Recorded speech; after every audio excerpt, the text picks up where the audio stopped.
Christmas season ದೇವರು ಮಾತಾಡ್ಲಿಕ್ಕಿದ್ದಾನೆ. ಅಕಸ್ಮಾತ್ ಆ ದೇವದೂತರು ನಿಮ್ಮ ಹತ್ರ ಬಂದು ಮಾತಾಡ್ಬೇಕು, ಆಶೀರ್ವಾದ ಕೊಡ್ಬೇಕಂತಂದ್ರೆ ಯೋಸೆಫನಂತೆ ಬದುಕಬೇಕು. ಲಾಸ್ಟ್ ಪಾಯಿಂಟ್ ನಾನು ಹಿಡಿಬೇಕು, ನಿಮ್ಗೆ ಮುಕ್ತಾಯ ಮಾಡ್ತೇನೆ. ಮೂರನೇ ಪಾಯಿಂಟ್ ಅಂತಂದ್ರೆ ಕ್ವಿಕ್ ಒಬಿಡಿಯನ್ಸ್ ಅಂತಂದ್ರೆ ಇಮಿಡಿಯೇಟ್ ಒಬಿಡಿಯನ್ಸ್, ತಕ್ಷಣದ ವಿಧೇಯತೆ. ಯಾವ ವಿಧೇಯತೆ? ತಕ್ಷಣದ ವಿಧೇಯತೆ. ದೇವದೂತರು ಬಂದು ಹೇಳ್ತಾನೆ ಯಾರಿಗೆ? ಯೋಸೆಫನಿಗೆ, ಬೇಡ ಯೋಸೆಫ್, ಇದು ನನ್ನ ಆಲೋಚನೆ, ಹೋಗಿ ಪತ್ನಿಯಾಗಿ ಸ್ವೀಕರಿಸಿ. ಇನ್ನೂ 10 ಆಲೋಚನೆ ಮಾಡಬಹುದಿತ್ತು ಅಲ್ಲ? ಯಾರು ಮಾತಾಡಿದ್ದು? ಇರುವ ಅಂತ ಮಗಳ ಜೊತೆ ನನಗೆ ಹೋಗಿ ಪತ್ನಿಯಾಗಿ ಸ್ವೀಕರಿಸ್ಬೇಕು, ನಾನು ಯಾಕೆ ಹೋಗ್ಬೇಕು? ತಕ್ಷಣದ ವಿಧೇಯತೆ. ನನಗೆ ಗೊತ್ತಿಲ್ಲ, ಅಕಸ್ಮಾತ್ ಪಾಸ್ಟರ್ ನಿಮ್ ಕೂಡ ದೇವ ವಾಕ್ಯ ಮುಖಾಂತರವಾಗಿ ಮಾತನಾಡ್ತಾ ಇದ್ದಾನೆ ಅಂತಂದ್ರೆ, ಯಾವ ಕೊರತೆ ಅಂತಂದ್ರೆ ಯಾವ ಕಡಿಮೆ ನಿಮ್ಮಲ್ಲಿ ಇದೆ, ಆ ಸಭಾ ಫಲಕ ಮುಖಾಂತರವಾಗಿ ದೇವದೂತರ ಮಾತನಾಡ್ತಿರುವಾಗ, ದೇವರು ಮಾತನಾಡ್ತಿರುವಾಗ ಈ ವಿಷಯ ನಿಮ್ಮಲ್ಲಿ ತಪ್ಪಿದೆ, ಸರಿ ಮಾಡಿರಿ ಹೇಳುವಾಗ ನೀವು ಮನೆಗೆ ಹೋಗಿ, ಇಲ್ಲಂತಂದ್ರೆ ಚರ್ಚ್ ಇದ್ದಾಗ ತಕ್ಷಣ ವಿಧೇಯರಾಗ್ತೀರಾ, ಇಲ್ಲಂತಂದ್ರೆ ಬಿಟ್ಟು ಬಿಡ್ತೀರಲ್ಲ. ಮತ್ತೆ ಈ ಯೋಸೆಫನ ಬಿಡಲಿಲ್ಲ, ಹೋಗಿ ಮರಿಯಳನ್ನ ಸ್ವೀಕರಿಸಿ ಮತ್ತೆ ಇನ್ನೊಂದು ಸರಿ ದೇವದೂತರು ಹೊಡ್ತಾನ. ಏನಾಗ್ತಾನೆ ನೋಡ್ರಿ, ನೀವು ಇಲ್ಲೇ ಇರ್ಬೇಡಪ್ಪ, ಇಲ್ಲೇ ಹೋಗ್ಬೇಕು, ಐಗುಪ್ತ ದೇಶಕ್ಕೆ ಹೋಗ್ಬೇಕು. ನಾನು ನಿಮಗೆ ನಿಜವಾಗಿ ಹೇಳ್ತೇನೆ, ಅಕಸ್ಮಾತ್ ಈ ತಕ್ಷಣ ವಿಧೇಯತೆ ಈ ಯೋಸೆಫನಲ್ಲಿ ಇಲ್ಲಂತಂದ್ರೆ ಇವತ್ತು ನಾವು ಕ್ರಿಸ್ಮಸ್ ಹಬ್ಬ ಆಚರಣೆ ಮಾಡಕ್ಕೆ ಯೇಸು ಸ್ವಾಮಿ ನಮಗೆ ಸಿಗ್ತಿರ್ಲಿಲ್ಲ. ಯಾಕಂತ ಕೇಳ್ರಿ, ಅಲ್ಲಿರುವ ರಾಜ ಒಂದು ಘೋಷಣೆ ಮಾಡ್ತಾನೆ. ಏನಂತ ಹೇಳಿ? 2 ವರ್ಷದ ಮಕ್ಕಳು ಏನ್ ಮಾಡ್ಬೇಕಂತ ಹೇಳಿ? ಸಾಯಿಸ್ಬಿಡ್ರಿ ಅಂತ ಹೇಳಿ. ಅಕಸ್ಮಾತ್ ಯೋಸೆಫಿ ಮಾತು ಕೇಳ್ತಿರ್ಲಿಲ್ಲ ಅಂತಂದ್ರೆ, ಐಗುಪ್ತ ದೇಶಕ್ಕೆ ಯೇಸುಗೆ ಕರ್ಕೊಂಡು ಹೋಗ್ತಿಲ್ಲ ಅಂತಂದ್ರೆ, ಯೇಸು ಸ್ವಾಮಿಗೆ ಸಹ ಏನ್ ಮಾಡ್ತಿದ್ರು ಜನರು? ಸಾಯಿಸ್ತಿದ್ರು. ಅದೇ ಇವತ್ತು ನಾನು ನಿಮಗೆ ಹೇಳ್ತಾ ಇದ್ದೇನೆ, ನಿಮ್ಮ ಕುಟುಂಬ ನೀವು ಉಳಿಸ್ಕೊಳ್ಬೇಕಂತಂದ್ರೆ, ನಿಮ್ಮ ಮಕ್ಕಳನ್ನ ನೀವು ಉಳಿಸ್ಕೊಳ್ಬೇಕಂತಂದ್ರೆ, ನಿಮ್ಮ ಜೀವನದಲ್ಲಿ ಆಶೀರ್ವಾದ ಬರ್ಬೇಕಂತಂದ್ರೆ ತಕ್ಷಣ ವಿಧೇಯರಾಗುವ ತಕ್ಕಂತ ಮನಸ್ಸು ನಿಮ್ಮಲ್ಲಿರಲಿ. ಹಾಲೆಲೂಯ. ಇಲ್ಲ ಅಂತಂದ್ರೆ ಇವತ್ತು ನಮ್ಮ ಮೆಸೇಜ್ ನಾಳೆಗೆ ನಮಗೆ ಜ್ಞಾಪಕ ಇಲ್ಲ ಅಂತಂದ್ರೆ ಬಿಟ್ಬಿಡಿ, ಹಂಗೆ ಜೀವನ ಸಾವಕಾಶ ನಡೆಸ್ಕೊಂಡು ಹೋಗ್ರಿ, ನೋ ಪ್ರಾಬ್ಲಮ್. ಇವತ್ತು ದೇವರು ಮಾತಾಡಿದ್ರೆ ಇವತ್ತು ಡಿಸಿಷನ್ ತಗೋಬೇಕು ನೀವು. ಆಯ್ತು ಬಿಡಿಪ್ಪ, ಏನ್ ಬೇಗ ನಾನು ಅಂತದ್ದು ಮಾಡೋದಿಲ್ಲ. ನೋಡ್ರಿ, ಈ 4 ವಾರ ಬರ್ತೀರಾ, 4 ಡಿಸಿಷನ್ ತಗೊಳ್ರಿ, ಮತ್ತೆ ಒಂದು ವರ್ಷ ಬರ್ತೀರಾ, ಎಷ್ಟಾಗತ್ತಿದೆ? 52 ಡಿಸಿಷನ್, 52 ನೀವು ನಿರ್ಧಾರವನ್ನು ತಗೋತಿರಲ್ಲ, ನಿಮ್ಮ ಜೀವನ ಬಂಗಾರ ಆಗತ್ತೀರಿ, ನಿಮ್ಮ ಬಾಳ ಬಂಗಾರ ಆಗತ್ತೀರಿ. ಆವಾಗ ಯಾರು ಬರ್ತಾರ್ರಿ? ದೇವದೂತರು ಬಂದು ಮಾತಾಡ್ತಾರೆ, ನನ್ನ ಮಗಳೇ ನಾಳೆ ಈ ಕೆಲಸ ಮಾಡು, ಈ ಓಡಿಗೆ ಹೋಗ್ಬೇಡ, ಆ ಕೆಲಸ ಮಾಡಬೇಡ. ಇಲ್ಲಂತಂದ್ರೆ ದೇವದೂತರು ಬರೋದಿಲ್ಲ.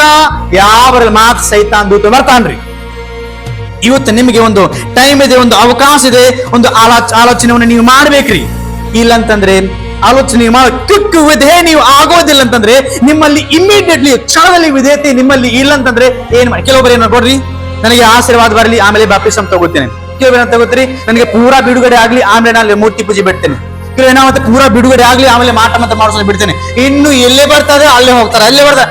ಬಿಡ್ಬಿಡಿ. ನಿಮಗೆ ನಿಜವಾಗಿ ನಾನು ಸಭಾಪಾಲಕನಾಗಿ ಹೇಳ್ತಾ ಇದ್ದೇನೆ, ನನ್ ತಪ್ಪಲ್ಲ, ದೇವರದೇ ತಪ್ಪಲ್ಲ, ನಿಮ್ ತಪ್ಪ್ರಿ. ಆಶೀರ್ವಾದ ನಿಮಗೆ ಯಾಕೆ ಆಗ್ತಿಲ್ಲ? ಇದೇ ಒಂದು ಕಾರಣಕ್ಕಾಗಿ.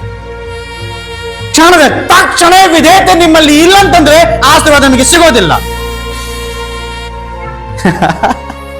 Hallelujah, hallelujah, hallelujah. ಆದ ನಂತರ ಅದೇ ದೇವದೂತರು ಹೇಳ್ತಾನ, ಏನಂತೇಳಿ? ಯಾರು ಏಸಪ್ಪಗೆ ಸಾಯಿಸ್ಬೇಕಂತ ಅವನೇ ಸತ್ತನ್ನ ಬಂದ್ಬಿಡ್ತು ವಾಪಸ್. ಹಾಲೆಲೂಯ. ನೋಡ್ರಿ, ನಿಮ್ಮ ವಿರೋಧಿಗಡೆ ದಂಡಾಗಿ ಹಿಡಿದ್ರು ನಿಮಗೆ ಭಯವಿಲ್ಲ. ಯಾಕೆ ಅಂತಂದ್ರೆ ಒಬ್ಬ ದೇವದೂತರು ಯಾವಾಗ ಏನ್ ಮಾಡಬೇಕು ಹೇಳುವುದಕ್ಕಾಗಿ ದೇವರು ನೇಮಿಸಿದ್ದಾನೆ. ಯಾವಾಗ ಯೋಸೆಫನ ಹಾಗೆ ನೀತಿವಂತರಾಗಿರುವುದರಿಂದ, ಯೋಸೆಫನ ಹಾಗೆ ಬೇರೊಬ್ಬರ ಹೆಸರು ಖರಾಬ್ ಮಾಡಬಾರ್ದಂತ ಅಂತ ಆಲೋಚನೆಯಿಂದ, ಆಮೇಲೆ ಯೋಸೆಫನ ಹಾಗೆ ತಕ್ಷಣ ವಿಧೇಯರಾಗುವುದರಿಂದ ಮಾತ್ರ. ಹಾಲೆಲೂಯ. ನೋಡಿ, ಇವತ್ತು ದೇವರು ನಿಮ್ ಕೂಡ ಮಾತನಾಡ್ತಾ ಇದ್ದಾನೆ. ಅಕಸ್ಮಾತ್ ದೇವದೂತರು ನಿಮ್ಮ ಹತ್ರ ಬಂದು ಮಾತಾಡಬೇಕಂತಂದ್ರೆ ನೀವು ಯಾರಂತೆ ಬದುಕ್ಬೇಕ್ರಿ? ಯೋಸೆಫರಂತೆ. 3 ಕ್ವಾಲಿಟಿ ನಾನು ಹೇಳಿದ್ದೇನೆ. ಬನ್ನಿ ನಾವು ಪ್ರಾರ್ಥನೆ ಮಾಡೋಣ. ನಿಮ್ಮ ಕುಟುಂಬಕ್ಕಾಗಿ ಪ್ರಾರ್ಥನೆ ಮಾಡ್ರಿ, ನಿಮಗಾಗಿ ಪ್ರಾರ್ಥನೆ ಮಾಡಿ. ದೇವರೇ, ನನಗೂ ನೀತಿವಂತವನಾಗಿ ಮಾಡ್ರಿ ಸ್ವಾಮಿ. ನಾನು ಬೇರೊಬ್ಬರಿಗೆ ದೋಷಿಸೋದಕ್ಕಿಂತ ಮುಂಚಿತವಾಗಿ ಸ್ವಾಮಿ, ಅವರಿಗೆ ನನಗೆ ಕೆಟ್ಟ ಭಾವನೆ ಅವರ ವಿರುದ್ಧವಾಗಿ ಬರಬಾರ್ದ್ರಿ ಸ್ವಾಮಿ.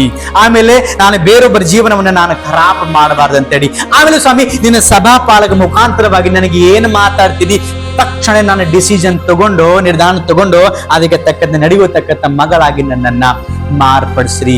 ಆವಾಗ ಮಾತ್ರ ನೋಡ್ರಿ ಆ ಕುಟುಂಬಲ್ಲಿ ಯೇಸು ಸ್ವಾಮಿ ಹುಟ್ಟಿ ಬರ್ತಾನ್ರಿ.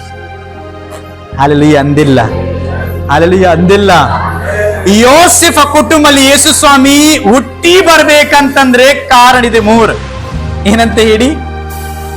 ನೀತಿವಂತನಾಗಿದ್ದ, ಬೇರೊಬ್ಬರನ್ನ ಹೆಸರು ಕೇಳಿಸಬಾರ್ದಂತ ಈ ಭಾವನೆ ಮನಸ್ಸಲ್ಲಿದ್ದ, ಆಮೇಲೆ ತಕ್ಷಣ ವಿಧೇಯವಾಗ್ಲೂ ಇರ್ತಿದ್ದ. ಇವಾಗ ನಾನು ನಿಮಗೆ ಪ್ರಶ್ನೆ ಕೇಳ್ತಾ ಇದ್ದೇನೆ, ನೀವು ಎಷ್ಟು ಮಟ್ಟಿಗೆ ದೇವರಿಗೆ ವಿಧೇಯರಾಗಿದ್ದೀರಿ?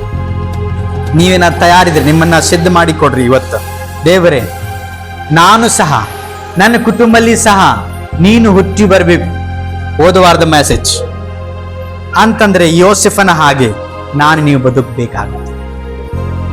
ದೇವದೂತರು ಆ ಸಮಾಚಾರ ನಿಮಗೆ ಹೇಳಬೇಕಂತಂದ್ರೆ ಯೋಸೆಫನ ಹಾಗೆ ನೀವು ಬದುಕಬೇಕಾಗುತ್ತೆ. ಬನ್ನಿ, ಕಣ್ಣುಗಳನ್ನು ಮುಚ್ಚಿ ಪ್ರಾರ್ಥನೆ ಮಾಡೋಣ, ದೇವರಲ್ಲಿ ಬೇಡಿಕೊಡೋಣ. ಸ್ವಾಮಿ, ಯೋಸೆಫನಂತೆ ನನ್ನನ್ನ ಮಾರ್ಪಡಿಸಿ.